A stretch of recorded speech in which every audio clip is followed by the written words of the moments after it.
Rizal. Dadaan po tayo ng Marilaki Highway or Marikina, Laguna, Quezon Highway or Marilaki. At habang tayo ay bumabiyahe, shoutout sa lahat ng silent viewers, sa lahat ng OFWs, at sa lahat ng mga sumusuporta kay Katribo. Thank you so much for all the love and support. Time check, 6:30 AM. Kailangan po natin pumunta ng maaga kasi bukod sa malayo, kailangan nating masiguro na darating yung in-order nating materyales. Medyo ipapais natin ng konti yung aming kubo doon. So, stay tuned and let's enjoy the ride. Oh yeah!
So ayan mga katribo, natatanaw ko na ang aming kubo. Ayun, dito na po tayo. Ito po yung aming mga ipagagawa po. Yung mga pader na yan, kikinisin. Ayan, may kaunting halaman na tayo. And of course, yung sa likod, hindi pa siya ayos. So, kailangan sementoin yung flooring doon.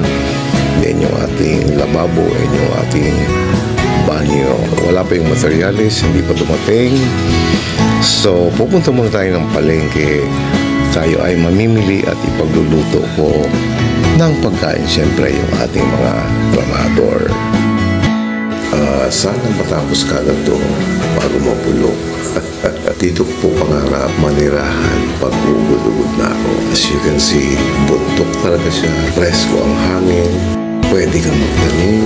At karamihan ng kapitbahay or magiging kapitbahay namin, may kotse. Sana all.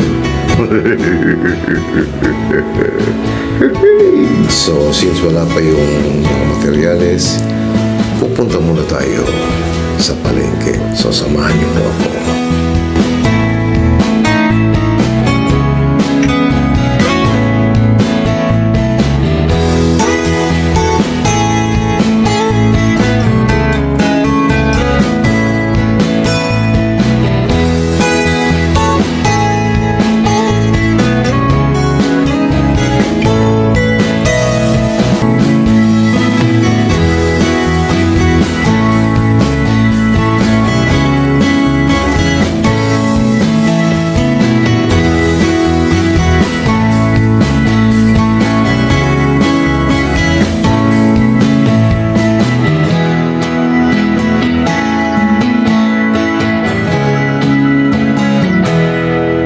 So, nandito na po tayo sa bahay at malapit ko nang maluto yung pagkain ng ating mga trabahador. After po natin magluto, tayo ay babiyahe na pabalik dahil meron kaming importanteng pupuntahan. Ayan. Bango. Camera shy po yung aking mga trabahador, kaya hindi ko na lang pinunan. Ayan, naku, sarap, my goodness. Sana magustuhan nila at ma-enjoy nila ito. Tanghalian at merienda na nila ito.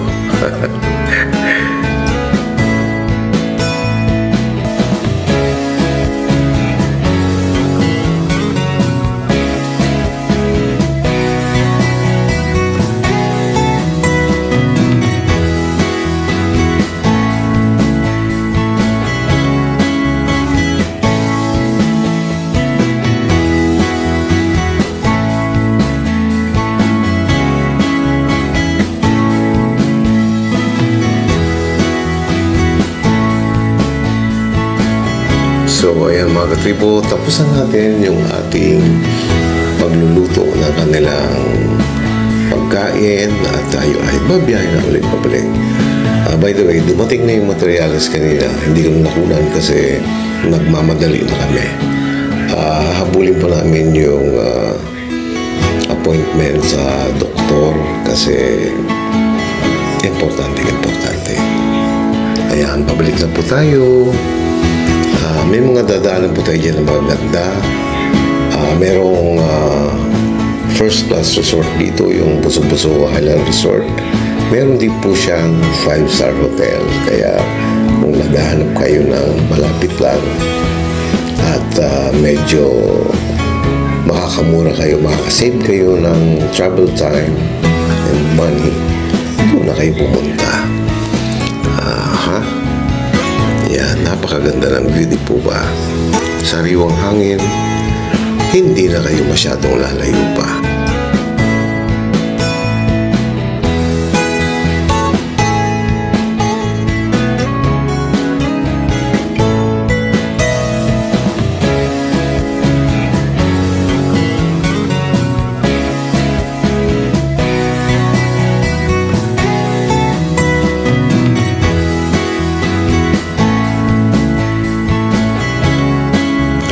By the way mga katribo, ito po, ayan, yung Buso-Buso Highland Resort na yan.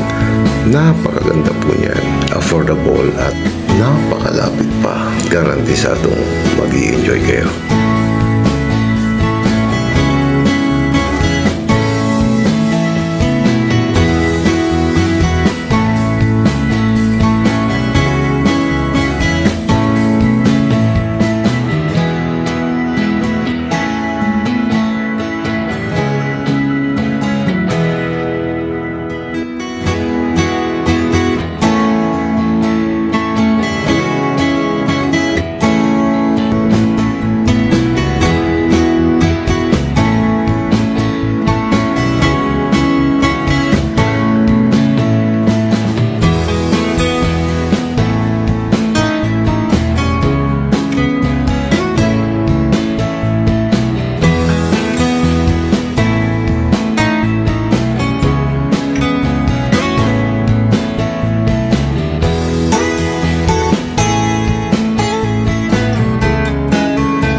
That's it for today mga katribo. Muli po ang aking taos-pusong pasasalamat sa inyong mainit na pagsuporta at sa inyong muling pagsama sa akin ngayon. Mag-iingat po tayong palagi sa ating pang-araw-araw na pakikipagsapalaran sa buhay para sa ating mga pamilya. God bless us all and see you in the next video.